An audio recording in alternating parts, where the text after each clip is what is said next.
Friends, 1113 days of war, and there have been many changes, especially on diplomatic front, wherein the USA, after having talks with the Ukrainian representatives in Saudi Arabia, declared that the Ukrainians are ready for 30 days of ceasefire between Russia and Ukraine.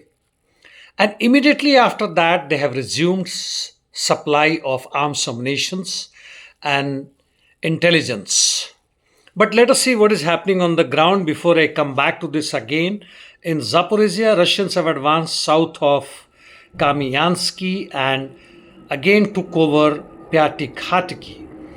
Ukrainians counterattack in northeast of Privilne and entered Novosilka partially, while in Velika Novosilka, Russians have advanced in the center of Volnoye Pole.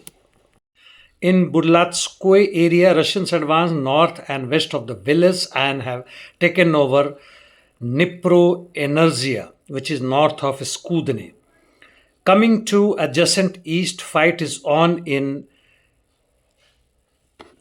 Kurakhov sector towards Toretsk and Bagdonovka, and Russians have advanced south of Novoandrivka and Yazinoe.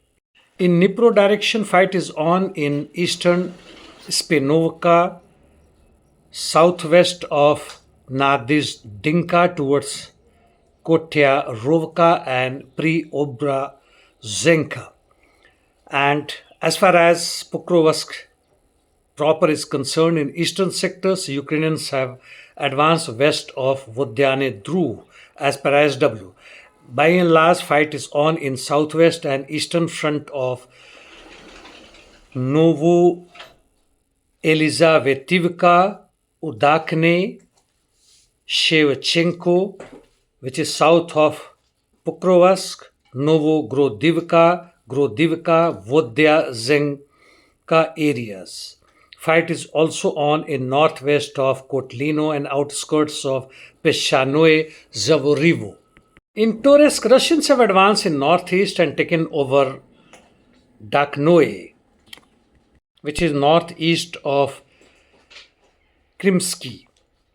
Coming to Sivers'k sector, Russians have advanced southwest of Bilohorivka and north of Varkhano Kamyansky. They have also advanced southwest of Balaya Gora towards Sivers'k, almost 2 kilometers, while in Lyman direction, that is northeast Ukraine, Russians have advanced 1 kilometer through plantings west of Novolyubovka. In the Vorikna area, Russians have extended their control zone, while they nothing in Kharkov sector, which is north of it, towards Volchansk and Liptsy direction. Coming to Kursk sector, major gains for the Russians, and because of that, the Ukrainians have come to the peace talks again. In southeast, Russians have taken over the Mitriivka farm and advanced eastern Sudzha. In fact, they have entered from the east. In North Sudzha, fight is on for princely farmsteads, and in northeast, Russians' offensive operations are on. Ukrainians, though strengthening defense along Sudzha river, but unlikely to hold Sudzha district for long. As far as Russians' army is concerned, they have reached in the streets of Maya and Shepkina in center of Sudzha, and fight is on for the Sudzha city now. Zuravka and Novenkoe in Sumy area, fight is on. By and large, so far, Russians have captured 60% of Sudzha, and if you talk about the Sudzha city, about 20 to 25%, and Ukrainians control now less than 150 square kilometers.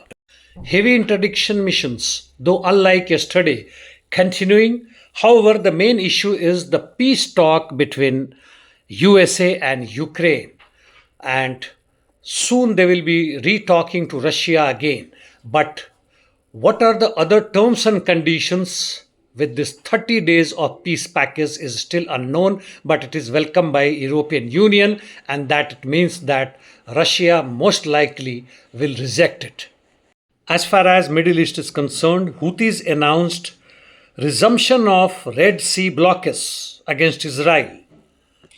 And otherwise, all not well on Lebanon-Israel border, either in Gaza Strip or Western Bank and in Syria. Pezeshkian has said, do whatever the hell you want, and rejected Trump's nuclear proposal. And that's all for the day, friends. See you tomorrow. Thank you.